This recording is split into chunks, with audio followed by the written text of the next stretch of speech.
Today we are going to start with the various laws of chemical combination. Okay, in that category we start with the first, that is the law of conservation of mass. Okay, it is given by Lavoisier.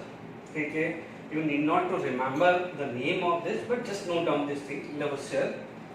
Matter can neither be created nor be destroyed. That means what we can say कि total mass remain constant. ठीक है, that means during the chemical reaction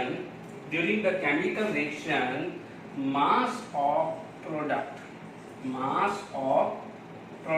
यहाँ पहले हम लिख के लिख they left side में, mass of reactant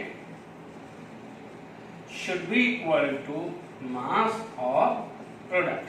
इसका मीनिंग ये इक्वल है, यानी कोई भी केमिकल रिएक्शंस होगी, it should be balanced like this. Mass of reactant side should be equal to mass of product side. Is it clear to all of you? So matter can neither be created nor be destroyed, but total mass remain constant. ठीक है, तो loss of chemical combination में ये पहला line समझ में आ गया. ठीक है, तो अब आप देखिए कुछ इसके एग्जांपल्स कर लेते हैं हम लोग. देखिए in example first, suppose the first example C plus O2 gives CO2. This is solid, this is gas, this is gas. Okay, the C plus O2 gives CO2. We know that atomic mass of a carbon is 12, oxygen it is 32, because we all know that atomic mass of an oxygen is 16, but here 2 atom, तो 16 into 2 it should be 32. तो मैं बोल देता हूँ 32 ग्राम. Clear हुआ? अब आप देखिए carbon 12, oxygen number of oxygen is 2 into 16, तो 12 plus 32 it come to be 44. ठीक है, अब आप देखो यहाँ पर भी 12 plus 32 करोगे तो 44 ग्राम आएगा. तो आप क्या बोलोगे, mass at reactant side should be equal to the mass at product side. Clear हो गया पहला एग्जांपल? ओके, यानी मास एट रिएक्टेंट साइड वापस चेक कर लीजिए. कार्बन का मास कितना है 12, यानी atomic mass is carbon is 12, oxygen 16 is the atomic weight, 2 into 16 it's come to be a 32 gram. ठीक है, carbon atomic mass of a carbon is 12, 2 oxygen atom are here and 16 is atomic weight, so 2 into 16 it can be 32. The total mass will be 44 gram. So 44 gram this side, 44 gram this side. Is it clear to all of you? The mass at reactant side is equal to mass at product side. ठीक है, यहाँ पर हम बात करते हैं, second example लेते हैं.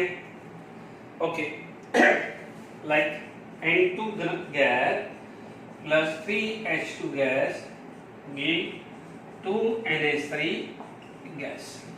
ठीक है, N2 gas plus 3H2 gas give 2NH3 gas. Here 2 into 14 to 28 gram, because nitrogen is 2 and 14 is the atomic mass. ठीक है, 3 into 2 equal to 6 gram, because atomic mass of a hydrogen is 1, 1 into 2 2, 2 into 3 6. तो यहाँ तक कितना हो गया, 6 हुआ. तो here 28 plus 6 it should be equal to 34 gram. हो गया. यहाँ पर इधर आ जाइए, नाइट्रोजन 14 और हाइड्रोजन का डायरेक्टली मैं 3 लिख देता हूं, because atomic mass of A hydrogen is 1, 1 into 3 3, number of this is this, तो 2 into 17 it can be 34 gram. It can be 34 gram. तो listen me, how many mass at product side? 34 gram. What is the mass at reactant side? for 34 ग्राम. तो आप देख लेंगे दोनों side क्या जाएगा, आपके पास मास दोनों साइड सेम है. Okay, now start with the laws of definite और constant proportion. It is given by the first. A given compound always contain exactly the same proportion of element by weight. आप इसको by weight भी बोल सकते हो या by mass बोल सकते हैं. ठीक है.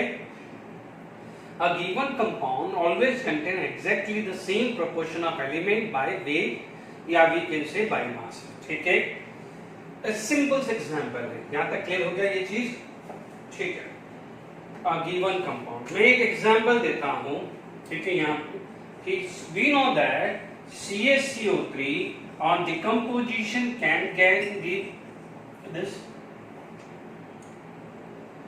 even like C plus O2 give CO2. Okay, now if we talk about the carbon dioxide, मैं कार्बन डाइऑक्साइड की बात कर सकता हूँ. There is a various method to find out the there is a various method for the preparation of CO2. या मान लीजिए हम CO2 को निकालना है तो there is a various way. मैंने यहाँ पर सिर्फ 2 एग्जांपल लिए, बहुत सारे हैं. Carbon monoxide plus half O2 can give CO2.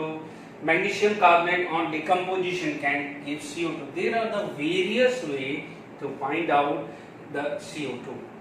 यहाँ तक क्लियर हुआ? अब ध्यान से सुनिए, इस चीज को ध्यान दीजिए, दिमाग में रखिए. ठीक है. अब आप देखिए यहां पर आपसे पूछा गया है कि same proportion of element. The CO2 that consist of carbon and oxygen.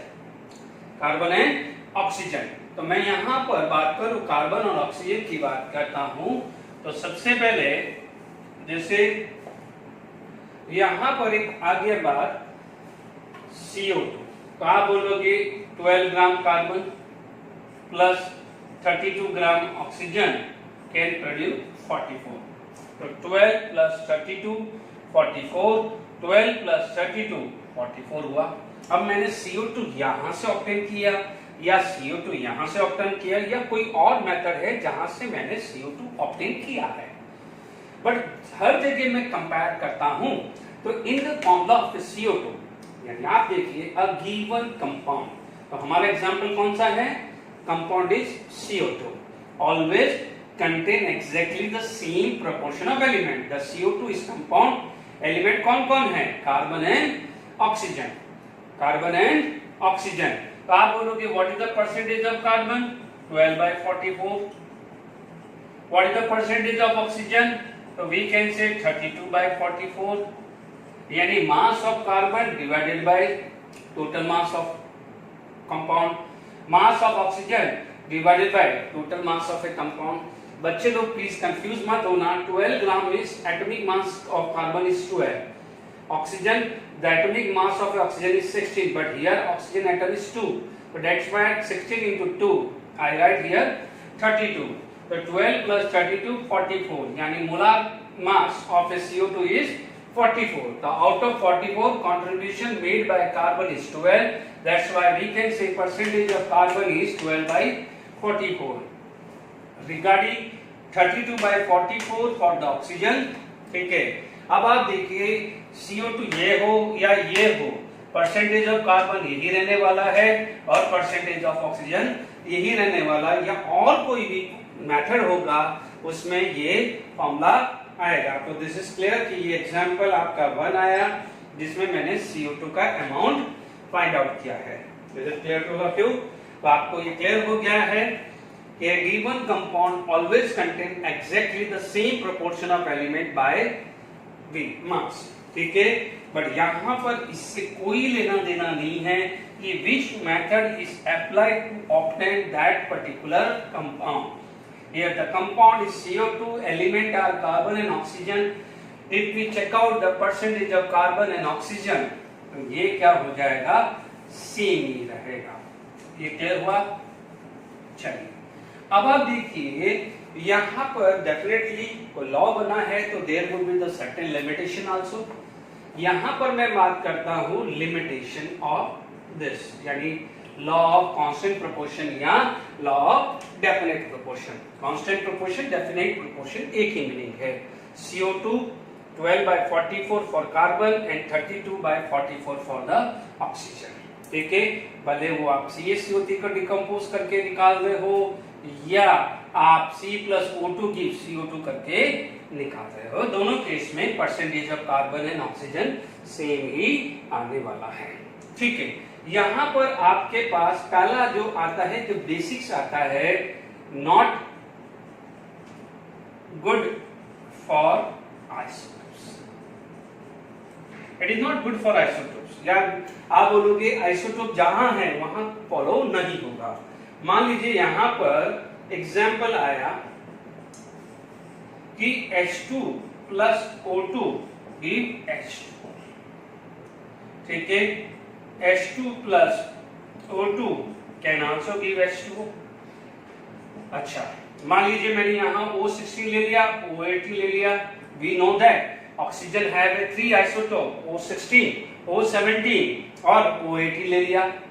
ठीक है, तो अब आप यहाँ पर मैं मास निकालूंगा तो मेरे को मिलेगा 2 plus 16 it is equal to 18 और यहाँ पर निकालूंगा 2 plus 18 इक्वल टू 20 आ गया. ठीक है, अब आप देखो ये O16 के लिए आया तो ये क्या हुआ, O18 के लिए आया. तो वी कैन से मान लीजिए 2/18 फॉर हाइड्रोजन है ना, तो 16/18 for the oxygen. Similarly 2/20 for hydrogen, यानी परसेंटेज ऑफ हाइड्रोजन निकालू तो 2/20 into 100 है. परसेंटेज ऑफ ऑक्सीजन निकालू तो 18/20 into 100 आया. इस सेकेंड एग्जांपल के लिए ये A लिख देता हूं, तो ये B, तो ये A के लिए आया. अब मान लीजिए इसके लिए मैं यहाँ लिख दूं तो मेरे पास क्या आएगा, percentage of hydrogen 2/18 into 100, percentage of oxygen 16/18 into 100. Is it clear to all of you? तो यहाँ पर आप देखेंगे, प्लीज चेक कर लीजिए, ये 2/20 है तो लगभग 10% आया. तो ये कितना हो जाएगा, 90%. तो is it 10%? No. Is it 90%? No. तो जब आप देखोगे आपके पास जब आइसोटोप्स होंगे तो ये लॉ नहीं लग सकता है. ठीक है, यहाँ पर ये डेफिनेट प्रोपोर्शन नहीं आएगा. तो ये बात करेंगे, this is not valid for the isotopes आ गया है. Is it clear to all of you? यानी आइसोटोप्स के लिए ये अच्छा नहीं है. चलिए आइसोटोप का एक और एग्जांपल ले लेते हैं. जैसे अभी अपन ने CO2 ही लिया था. Example number 2, C plus, we know that carbon can have a two kind of isotope, C12 and C14. तो आप देखिए वापस से वही ले लिया. It is going to be from C12 and this is going to be from C14. तो 12 plus 32 it is equal to 44 और यहाँ पर आ जाएगा 14 plus 32 equal to 12 plus this 46. ये कितना आ जाएगा, 46. मान लीजिए ग्राम है तो ग्राम ले लिया. Percentage of carbon in this case 14/46 into 100 आप निकाल दीजिएगा. Percentage of oxygen 32/46 into 100. ठीक है, percentage of carbon in first case 12/44 into 100 and percentage of oxygen 32/44 into 100. ठीक है, यानी ये लॉ तो करेक्ट है, बट गड़बड़ कहाँ करेगी, जब किसी एलिमेंट के आइसोटोप्स के लिए, यानी आप बोलेंगे कि ठीक है मान लीजिए O16 है तो CO2 यदि ये वाला निकाल रहा है तो इंडिविजुअली उसका हमेशा कांस्टेंट आएगा. बट ये जरूरी नहीं है. मान लीजिए दो डिफरेंट आइसोटोप्स आ गए किसी एलिमेंट के, तो इन दैट केस ये लॉ फॉलो नहीं करेगा. देख लीजिए, एक मान लीजिए कंपाउंड से CO2 ये मिला, दूसरे से कंपाउंड से CO2 ये मिला, तो आप कैसे बोलेंगे इट विल फॉलो है लॉ ऑफ डेफिनेट प्रोपोर्शन. तो आप no doubt definite proportion wrong नहीं है, बट आप ये बोलेंगे कि आइसोटोप प्रोड्यूस नहीं होना चाहिए, यानी आइसोटोप्स किसी एलिमेंट का नहीं होना चाहिए. ये ध्यान रखना, तभी ये वैलिड होगा, अदरवाइज वैलिड नहीं होता है। हाँ, हर बार C12 और O16 है और ये फॉर्मूला बन रहा है तो हमेशा वैलिड होगा, या ये बन रहा है तो हमेशा वैलिड होगा। बट एक कंपाउंड के साथ ये प्रोड्यूस हो रहा है, दूसरे कंपाउंड के साथ ये प्रोड्यूस हो रहा है, इवन दोनों जगह CO2 ही हो रहा है, but in both the case isotope are different. That's why आप बोलोगे इसमें law of definite proportion valid नहीं हो सकता है। एमसीक्यू में ये क्वेश्चन बना सकता है कि for which of the following law of constant proportion is not valid. तो ये थोड़ा केयरफुल रहिएगा। ये दोनों ऑप्शन दे दिया तो आप बोल ये मत समझना अरे यार दोनों तो CO2 है, यहाँ चेक कर लेना आइसोटोप्स अलग अलग तो नहीं है, ये ध्यान रखिएगा। Done, okay. तो ये अपने जो है लिमिटेशन नंबर 1 हुई। Limitation number 1, it is not good for isotope. Limitation number 2 भी आती है। देखिए क्या होता है कि लिमिटेशन नंबर 2 की बात करें, जैसे मान लीजिए मेरे पास एक एग्जांपल है, मेरे पास एक फॉर्मूला है CH3 या CH3CH2OH. We know that it is known as ethanol, and there is another form CH3OCH3. This is known as methoxy methane. बच्चों इसका IUPAC नेम बाद में आएगा, सिर्फ लिख लीजिए। अभी ये मत समझिएगा कि इसको ऐसे नेम या इसको नहीं, हो सकता है इनिशियल क्लासेस में आपने ये पढ़ा हुआ हो, ये नहीं भी पढ़ा हुआ है तो please don't be bother about this name. This we will take in chapter number 12 and nomenclature of organic compound. तो अभी सिर्फ लिख दीजिए, आप फोकस सिर्फ इस फॉर्मूले पे रखिए, इस पे नहीं पे मत रखिए। Is it clear? Now tell me how carbon is 2,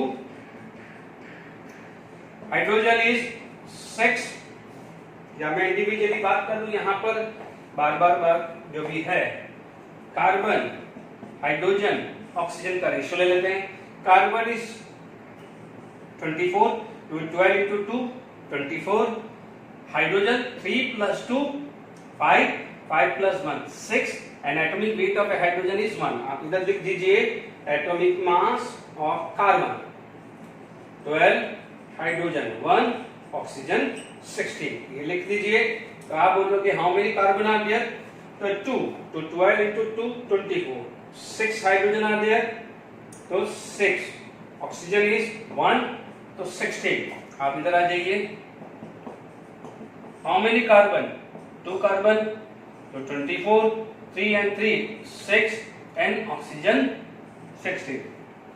यानी मान लीजिए कि ये जो है this definite constant is valid only for same compound. यदि आप ऐसा नहीं बोलोगे कि आप बोल रहे कि कार्बन हाइड्रोजन ऑक्सीजन ये तीनों इस रेशियो में कंबाइन होते हैं, ठीक है, इस रेशियो में कंबाइन होते हैं और जो भी कंपाउंड बनाएगा उसमें आपका कंपाउंड एक जैसा ही होगा, तो ऐसा नहीं है। एक डेफिनेट प्रोपोर्शन जो है डिफरेंट कंपाउंड में भी आ सकते हैं। आप चेक कर लीजिए, सपोज इथेनॉल है तो आपका जो परसेंटेज है कार्बन का, और इसमें देखो परसेंटेज ऑफ कार्बन, हाइड्रोजन का चेक करो, ऑक्सीजन का चेक करो, वो क्या है, सेम है। तो इसका मतलब ये नहीं है कि कोई भी कंपाउंड, एक पर्टिकुलर कंपाउंड के अंदर जो कार्बन या कोई भी एटम का परसेंटेज होगा वो फिक्स होगा, वो किसी दूसरे कंपाउंड में भी हो सकता है। ये भी एक लिमिटेशन, या लिमिटेशन नहीं माने आप, इसको लिमिटेशन नहीं माने तो एक जनरल नॉलेज की चीजें भी मान सकते हैं। भले आप इसको लिमिटेशन नहीं मानते हैं तो कोई बात नहीं, आपके दिमाग में ये होना चाहिए कि जरूरी नहीं है कि एक ही कंपाउंड के अंदर जो भी एलिमेंट प्रेजेंट है और दूसरे कंपाउंड में सेम एलिमेंट प्रेजेंट है तो उनके परसेंटेज अलग अलग होंगे, ऐसा नहीं है, सेम भी हो सकते हैं। Is it clear? आप भले इसको लिमिटेशन नहीं भी मानते हैं तो आप इतना ध्यान दीजिएगा, it is not necessary whatever the percentage of element, ठीक है, whatever the percentage of element, same percentage of element does not present in different compound। गलत है। There might be 2 or more than compound containing the same element can have same percentage of element। यहाँ तक समझ में आ गया है कि same percentage of element हो सकता है। तो आगे बात में आपको ये क्लियर हो गया है, ओके, चलिए एग्जाम्पल्स इन दोनों लॉ पे करते हैं। दोनों लॉ आई होप समझ में आ गया होगा। अब आप देखिए ये जो एग्जाम्पल सपोज आपको दिया है, ठीक है, और आपसे कई बार हो सकता है कि आपसे पूछा जाए कि it will follow which law, या हो सकता है कि कुछ ऐसा आपसे पूछा जाए या कुछ इसमें प्रूव करने की बात है, ठीक है। तो ये ध्यान दीजिए 1.7 gram of AgNO3 dissolved in 100 gram of water, ठीक है, is taken 0.8585 gram of NaCl is dissolved in 100 gram of water. Water can act as a solvent. Water can act as a solvent. ठीक है, is added to it and chemical reactions occur. 1.435 gram of AgCl and 0.85 gram of NaNO3 are formed. ठीक है, अब आपसे question आ गया है कि it will follow which law. अभी तो हमने सिर्फ दो लॉ पढ़े हैं, conservation of mass and law of definite और कांस्टेंट प्रोपोर्शन। तो इन दोनों में से कैसे आइडेंटिफाई करना है वो अभी हम बात करते हैं, फिर जैसे जैसे लॉ होते रहेंगे आगे बात करेंगे। चलिए इसमें यहाँ पर यदि मैं सॉल्यूशन की बात करूं तो मेरे पास है AgNO3 प्लस NaCl। ध्यान रखिएगा, you heard the definition of electrolyte, all these are the electrolyte। तो 100 ग्राम वाटर दिया है तो उससे कोई मतलब नहीं है। all the electrolyte if it is dissolved in a water, all electrolyte dissolved in a water are going to be converted into the ions, are going to be converted into the ion, ठीक है। जैसे मैं अभी बात करेंगे, अभी जैसे जैसे आप आगे बढ़ोगे तो केमिकल रिएक्शंस करना आ जाएगा। बट मान लीजिए यहाँ पर ये रिएक्शन दी गई है, क्या बोला, और उसमें आपको स्टेटमेंट भी है, मान लीजिए आपको रिएक्शन नहीं भी पता है तो भी बोला हुआ है AgNO3 react with NaCl और एंड केमिकल रिएक्शंस अकर, लिखा हुआ है। क्या प्रोड्यूस कर रहा है, क्या प्रोड्यूस कर रहा है, आपसे बोला जाए AgCl प्रोड्यूस कर रहा है और NaNO3 फॉर्म हो रहा है, बट सिर्फ water can act as a solvent only. तो ये इसलिए यहाँ पर कई बार आप देखेंगे तो यहाँ पर एक एक्वस लिखा होता है, यानी this compound is dissolve in A water, this compound is dissolve in A water. तो अब 100 ग्राम ऑफ वाटर के बारे में नहीं सोचना, मान लीजिए, ठीक है, क्योंकि वाटर यहाँ होगा तो वो वाटर यहाँ भी तो होगा, ठीक है, तो इसलिए आप जरा सोचना नहीं है। फिर भी आप देख लीजिए, अभी से हल्का हल्का AgNO3 is a metal, positive part combined with negative and negative, जैसे ये प्लस माइनस है ना, तो इसका पॉजिटिव इसके नेगेटिव से कंबाइन होता है, इसका नेगेटिव इसका पॉजिटिव। आपको आयंस रिकॉग्नाइज करना नहीं आया है तो जब हम रिडॉक्स रिएक्शंस पढ़ेंगे चैप्टर नंबर 8 में, तो वहां पर ये आयंस कैसे बनते हैं और उसका केमिकल रिएक्शंस कैसे लिखी जाती है वहां सीखोगे। अभी सिर्फ हल्का सा आइडिया ले लीजिए और आपको रिएक्शन गिवन होगी, इस चैप्टर के अंदर रिएक्शंस गिवन होगी, तो आप इसलिए वरी मत होना कि ये रिएक्शंस हमें नहीं आती है। तो प्लीज ध्यान दीजिएगा, आपको धीरे धीरे करके सारी रिएक्शंस करना आ जाएगा, ठीक है। फिर भी इस क्वेश्चन के अंदर आपको रिएक्शन नहीं भी आते तो भी इंफॉर्मेशन दी हुई है। AgNO3 treated with NaCl, chemical reactions occur, form AgCl and NaNO3, ठीक है। डेटा क्या बोल रहा है, ये 1.7 बोल रहा है, ये 0.585 बोल रहा है, ये कितना दे रहा है 1.435 दे रहा है, और ये कितना दे रहा है 0.85 ग्राम दे रहा है, ठीक है। जब ये दोनों आपके पास डेटा आ गए हैं, ठीक है,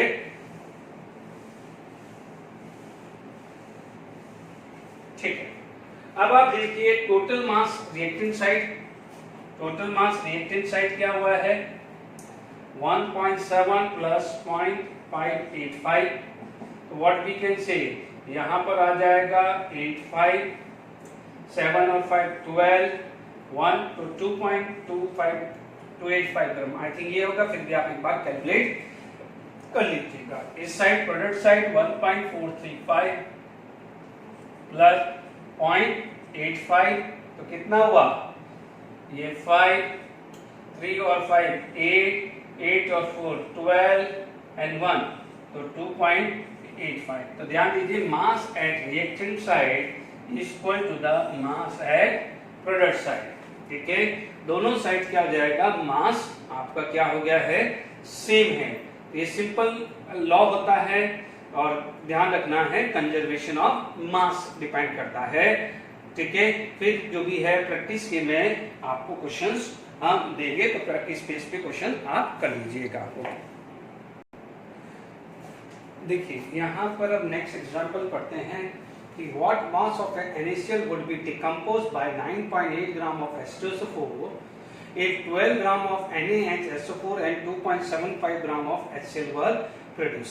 ध्यान दीजिए यहाँ पर क्या बोला है, पहले मास ऑफ NaCl मुझे निकालना है, तो first is NaCl combined with H2SO4 that means sulfuric acid, ठीक है, कैन प्रोड्यूस NaHSO4, इसको बोलते हैं सोडियम बाई सल्फेट। धीरे धीरे धीरे नाम पता चल जाएगा। HCl we know that it is hydrogen chloride, ठीक है, sodium chloride, sulphuric acid, sodium by sulphate and hydrogen chloride. धीरे धीरे आप इसके नेम पता हो जाएंगे, ठीक है। मास हमें निकालना है क्योंकि यहाँ लिखा है assume conservation of mass, ठीक है। इसका मास मैंने x मान लिया 9.8 H2SO4 का है, 12 ग्राम इसका है एंड HCl का कितना है 2.75 ग्राम। तो what is the conservation of mass? Mass of reactant, conservation of mass क्या बोलता है, mass of reactant is equal to mass of product. This is the conservation of mass, mass of reactant is equal to mass of product. यहां तक clear हो गया आपको? Mass of reactant is equal to mass of product. तो यहां तक हमारे पास समझ में आ गया, ठीक है।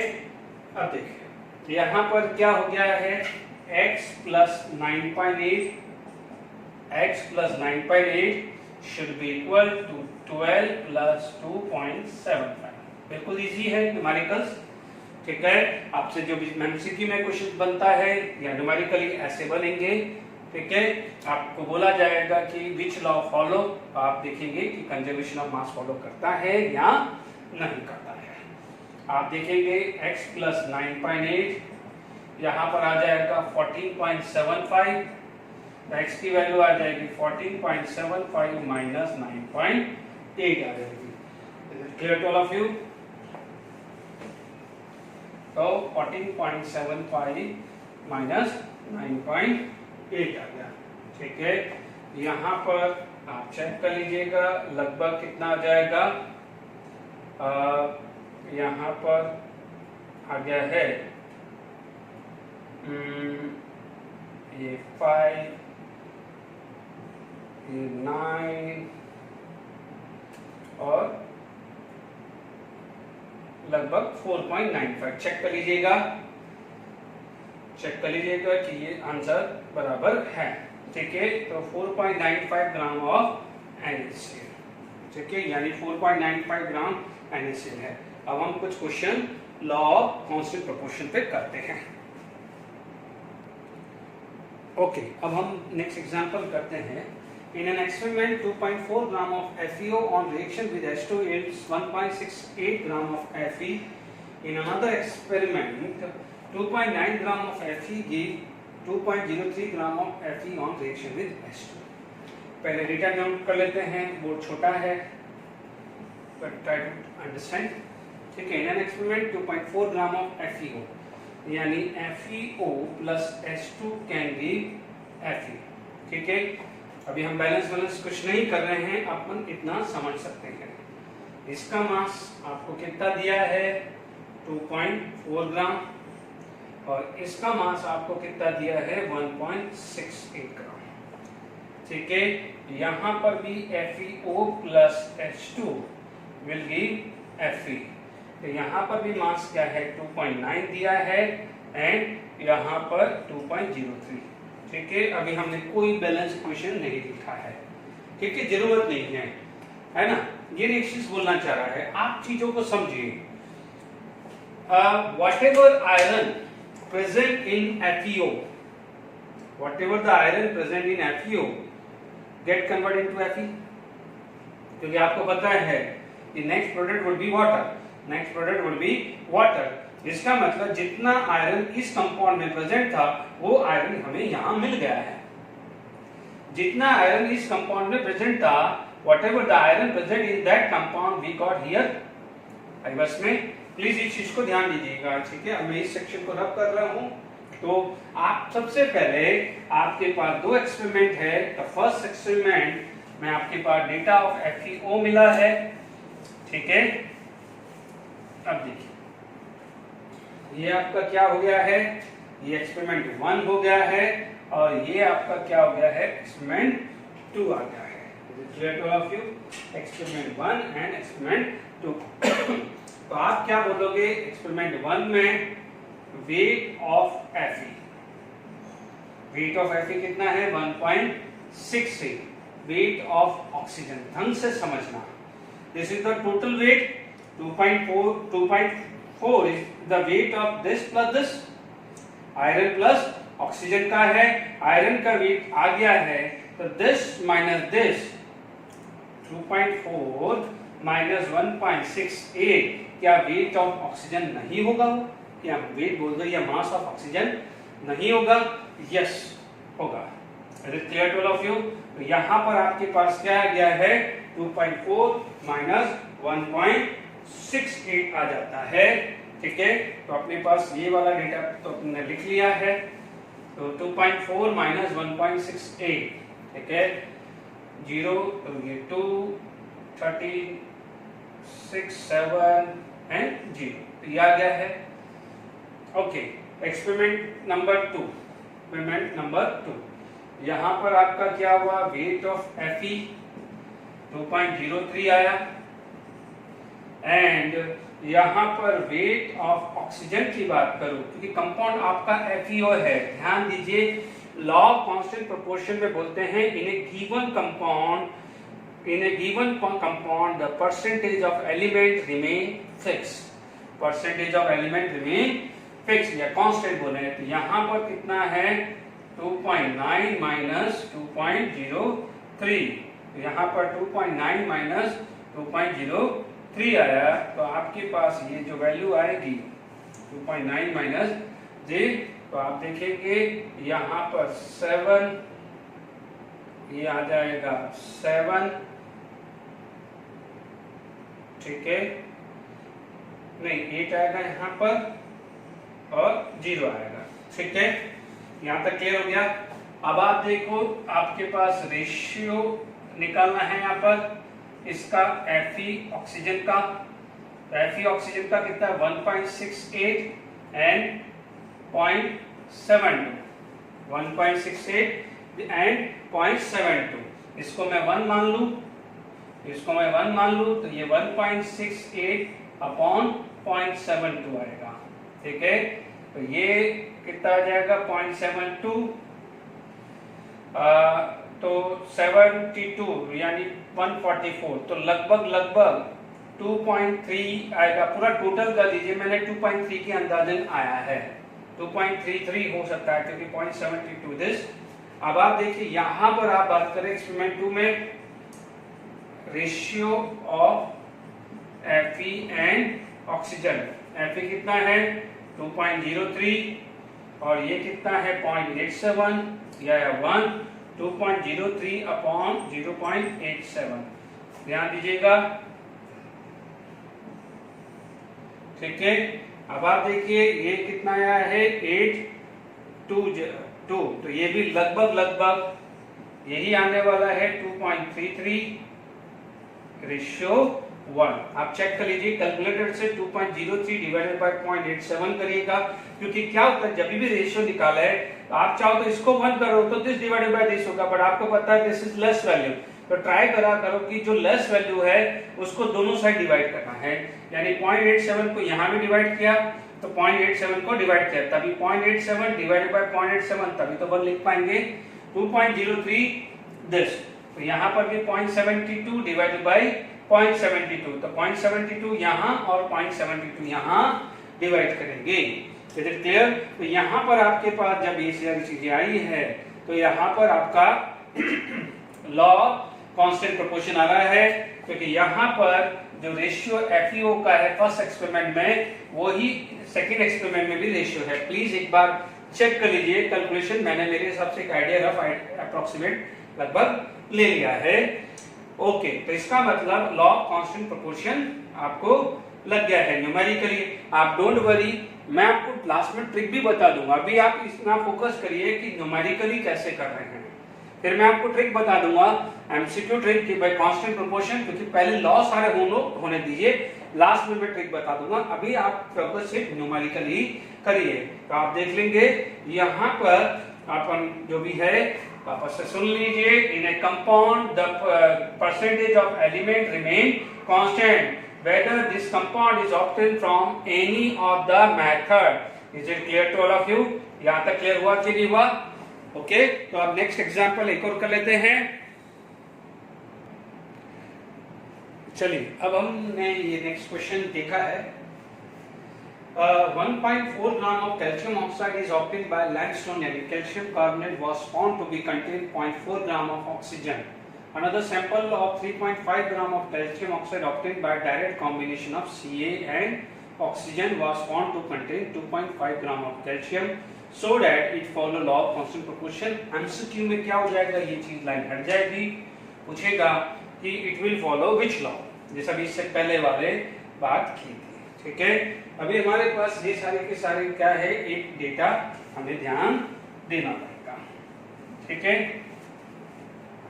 आपके पास क्या है सॉल्यूशन में, यदि मैं बात करूं तो CaCO3 can be CaO plus CO2।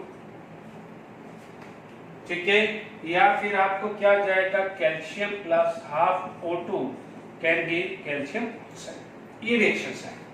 अब आप देखो, रिएक्शन नहीं भी पता है तो आपको कोई टेंशन नहीं है, आपको लॉ है, क्योंकि आपको चाहिए एक कंपाउंड, क्योंकि ये जो भी बात कर रहा है एक कंपाउंड की बात कर रहा है। ठीक है, अब इस कंपाउंड के अंदर आपके पास कैल्शियम ऑक्साइड का वेट दे रहा है 1.4 ग्राम, और यहाँ पर कैल्शियम ऑक्साइड का वेट दे रहा है ये 1.4 ग्राम कैल्शियम ऑक्साइड फर्स्ट एक्सपेरिमेंट में, और सेकंड एक्सपेरिमेंट में दे रहा है 3.5 ग्राम। ठीक है, कितना दे रहा है, 3.5 ग्राम।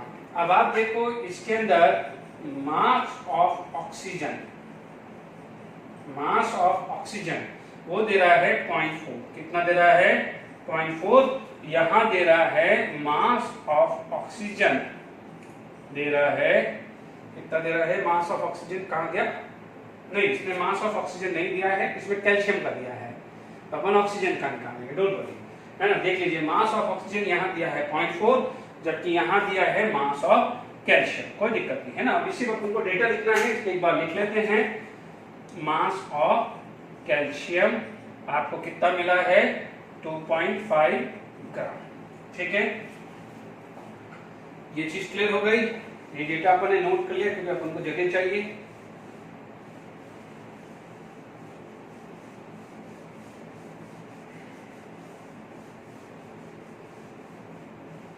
ओके, अब देखिए first experiment, mass of CaO कितना है, 1.4 ग्राम। मास ऑफ कैल्शियम, पहले मैं लिख रहा हूं मास ऑफ ऑक्सीजन, ऑक्सीजन का मास कितना है, 0.4, तो कैल्शियम का कितना आ जाएगा, 1.4 माइनस 0.4, क्योंकि कैल्शियम इसमें ध्यान दीजिए ये टोटल 1.4 है, यदि इसका कंट्रीब्यूशन 0.4 होगा तो इसका कंट्रीब्यूशन 1 होगा कि नहीं होगा, 1 प्लस 0.4 इक्वल टू 1.4 आएगा कि नहीं आएगा। तो ये कितना हो गया, ये ग्राम, तो it come to be 1 gram. Is it clear to all of you? तो फर्स्ट एक्सपेरिमेंट के जो डेटा यूज कर लिए, 1.4 gram total mass calcium oxide का है, तो 0.4 यदि इसका है, 0.4 आउट ऑफ 1.4 यदि 0.4 इसका है तो इसका कंट्रीब्यूशन क्या हो जाएगा, 10 माइनस 10 होगा कि नहीं होगा। Is it clear to all of you? अभी मास लिख दिया है,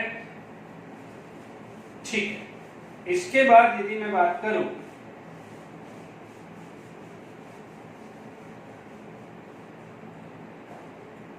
देखिए यदि यहां पर बात करूं सेकंड चीज, ठीक है, second experiment, mass of CaO कितना दिया है हम आपको, 3.5 ग्राम। Mass of calcium oxide calcium sorry कितना दिया है 2.5 ग्राम। तो यहाँ पर मास ऑफ ऑक्सीजन कितना दिया है 3.5 minus 2.5 it is equal to 1 gram. ठीक है, अब आप देखो हमारा लॉ ऑफ डेफिनेट प्रोपोर्शन क्या बोलता था कि हमें परसेंटेज ऑफ एलिमेंट्स निकालने हैं। ठीक है, अब देखिए हम लोग परसेंटेज कैसे निकालते थे, हम वो लोग बोलते थे कि the total marks is 100, out of 100 marks यदि 80 मार्क्स आते थे तो आप क्या बोलते हैं कि marks obtain divided by total marks into 100, या आप बोलते थे कि सपोज 500 में से 420 टोटल आया तो आप बोलोगे 420 marks obtain divided by 500 into 10। आपका कंपाउंड क्या है ये, तो ये टोटल मार्क्स है and this is the marks of individual element. ठीक है, तो यदि मैं परसेंटेज ऑफ कैल्शियम निकालूं तो ये कितना आ जाएगा 1/1.4। ये परसेंटेज ऑफ ऑक्सीजन निकालूं तो ये आ जाएगा 0.4 डिवाइडेड बाय 1.4 आ जाए। ठीक है, ये किसकी बात होगी, ये बात होगी एक्सपेरिमेंट 1 की। किसकी बात आ गई, एक्सपेरिमेंट 1 की। अब एक्सपेरिमेंट 2 की बात करें तो आप बोलोगे परसेंटेज ऑफ कैल्शियम कितना है 2.5 डिवाइडेड बाय 3.5 इनटू 100। कैसे, आपको परसेंटेज निकालना किसमें है, आपको परसेंटेज निकालना है कैल्शियम ऑक्साइड। तो total mass is this, mass of calcium divided by total mass into 100, mass of oxygen divided by total mass into 100, mass of calcium divided by total mass into 100 आ जाएगा। Similarly यदि मैं mass of oxygen निकालूं तो आप बोलोगे mass of oxygen divided by total mass into 100। तो अभी यहाँ पर ने क्या देखा है, मास यहाँ पर ये मास आपको दिखा है। ठीक है, तो अब आप इसमें यदि आप कैलकुलेट करते रहिए, है ना, तो हम यदि इस पे कैलकुलेशंस करते हैं तो हमने यहाँ पर देखा है 1 डिवाइडेड बाय 1.4।